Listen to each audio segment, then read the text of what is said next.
Hey guys, this is Brian Jones from Valhalla Academy, Frankfort, Kentucky, and I'm here with Mike O'Donnell, 4 Seasons Martial Arts in Lexington, Kentucky, and we're going to do a little interview. Mike's one of the pioneers of both jiu-jitsu and mixed martial arts in Kentucky. He was the first Kentucky black belt under Carlson Gracie Jr., and he's the first Kentucky black belt period, but he's under Carlson Gracie Jr.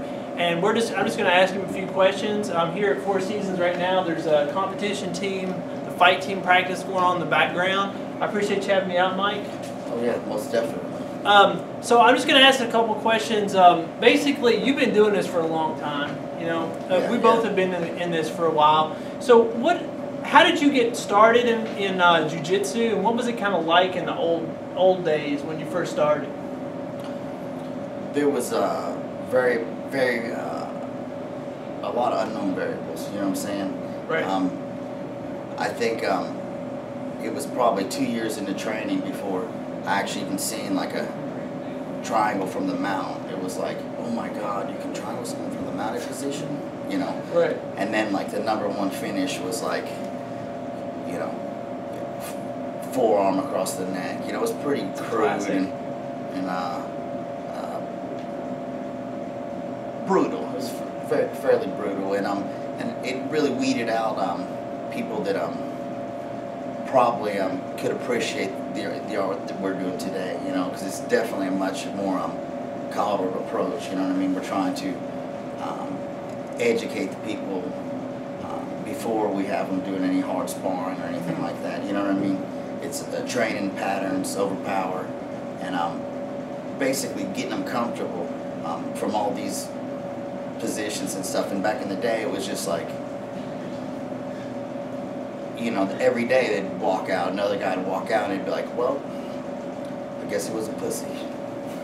So you were saying like the retention was a lot worse because it was just sort of a raw approach. You guys just went in there and banged out every single day and kind of figured it out and as you went, and you know.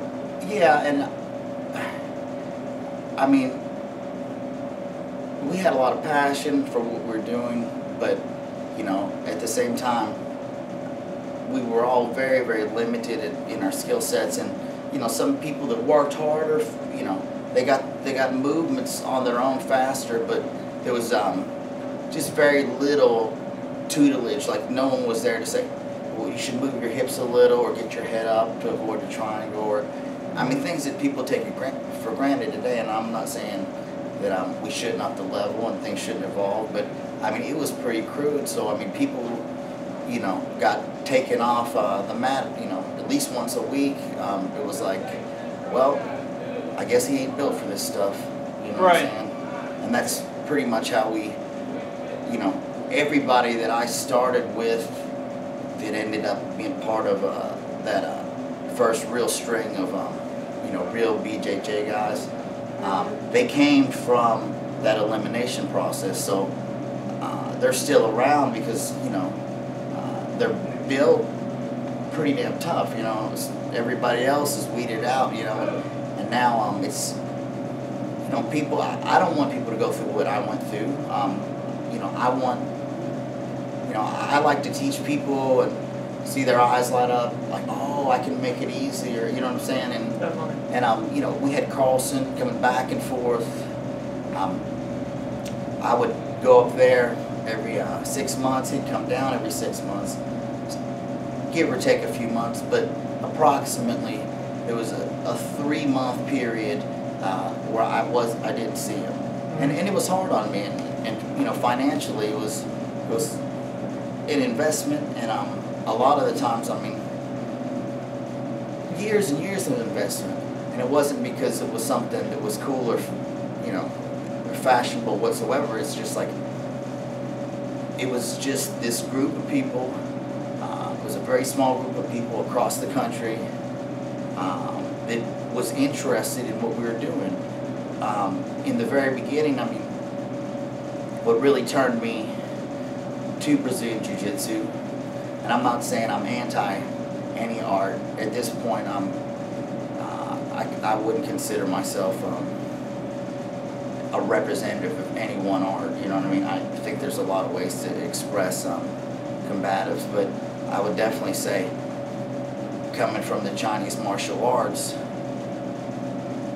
you know, you're just taught a certain way from the traditional systems, and you know how, you know, anything that's outside of that traditional approach is considered, you know, high treason, you know, to some degree. You know, they don't allow you to innovate like the Brazilian Jiu-Jitsu does. Well, my coach, he, even within the Chinese martial arts, if you studied one type of Chinese martial arts and started studying a different type, a lot of people they had problems with that kind of thing. So let alone move into a system that, you know, was coming out of Brazil that originated in Japan. You know what I mean? My instructor, you know, he just kind of confused about it, probably pretty much like the whole world at that time, because So bigger kung fu instructor. yeah, and you know, I achieved you know, a 5th level black sash under him, and I competed in Beijing in '94 at the Wushu World Games, and you know, there's a lot to be said about that. It really helped. I don't know, it helped my world perspective, you know, coming, you know, from, you know, I'm born in Pittsburgh, PA, but, you know, I was raised here in Lexington, so all of a sudden going over there and just seeing how hardcore these guys trained, and I don't care what you're training, you know what I mean? When you're doing the third world country style, you know, very little has to do with, or at least at that time, you know, back in, you know, '94, it wasn't, they weren't trying to make money, they weren't trying to sell you a dream, you know, it was just like, you had to train hard, and, you know, and that's what I did. So it was easy it was actually an easy crossover for me, because I already knew how to be consistent, and I already knew when I couldn't train hard, train smart, and when I couldn't train at all, I had to be patient. So a lot of those things I learned. And as far as like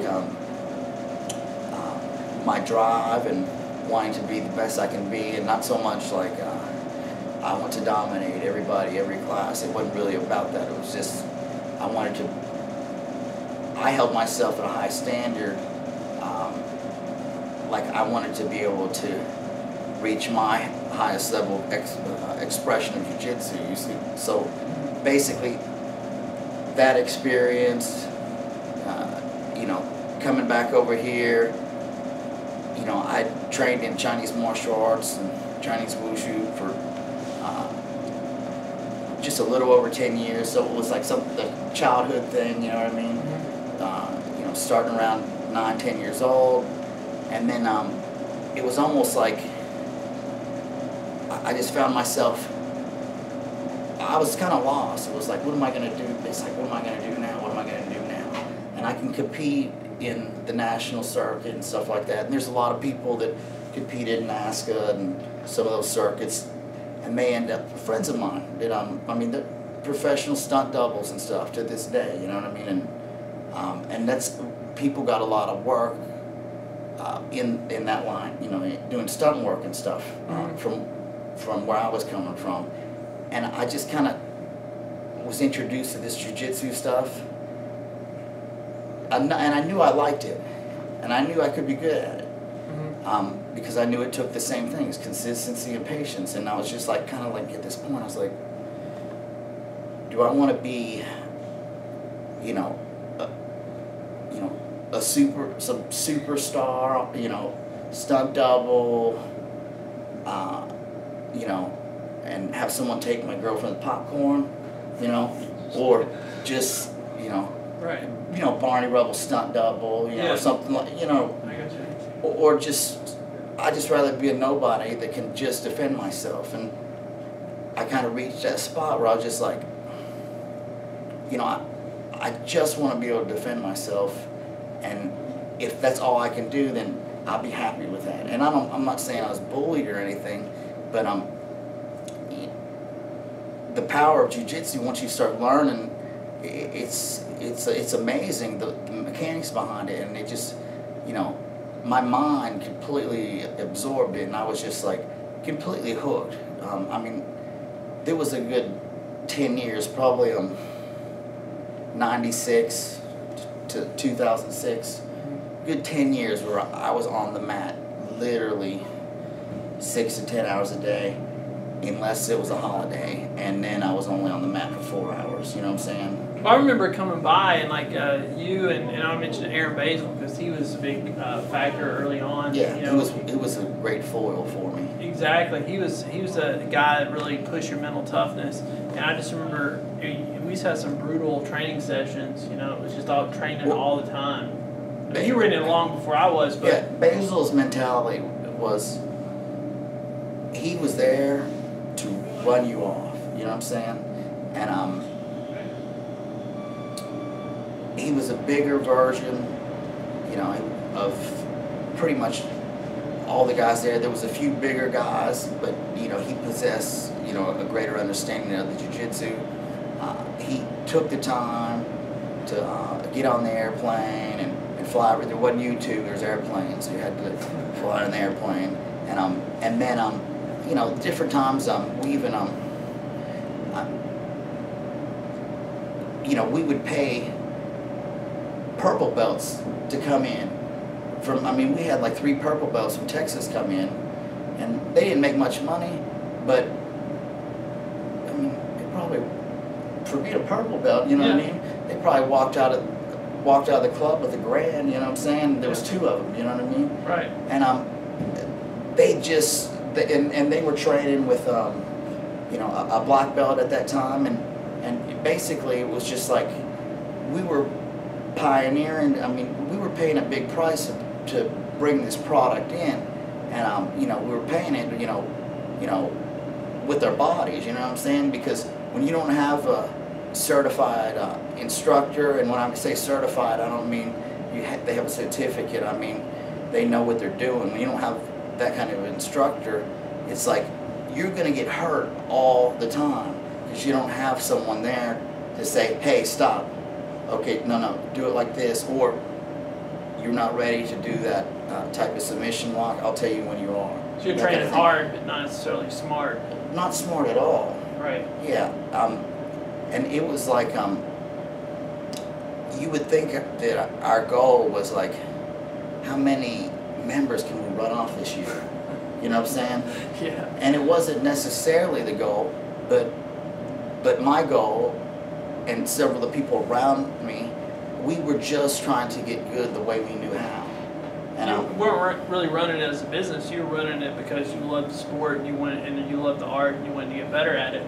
And if people weren't down with that, then they just rushed out. Right. I mean, ultimately, I didn't think it through far enough. It was just like, hey, there's this building. They want $800 for it. If we get about 20 guys, then I don't have to work. I can just grapple all the time. You know what I'm saying? Right. You know, I'm much more intelligent now, luckily, but no, I'm still a lot of the hardcore training. But you know, I want guys. I want guys to train smart first. I want them to understand the patterns.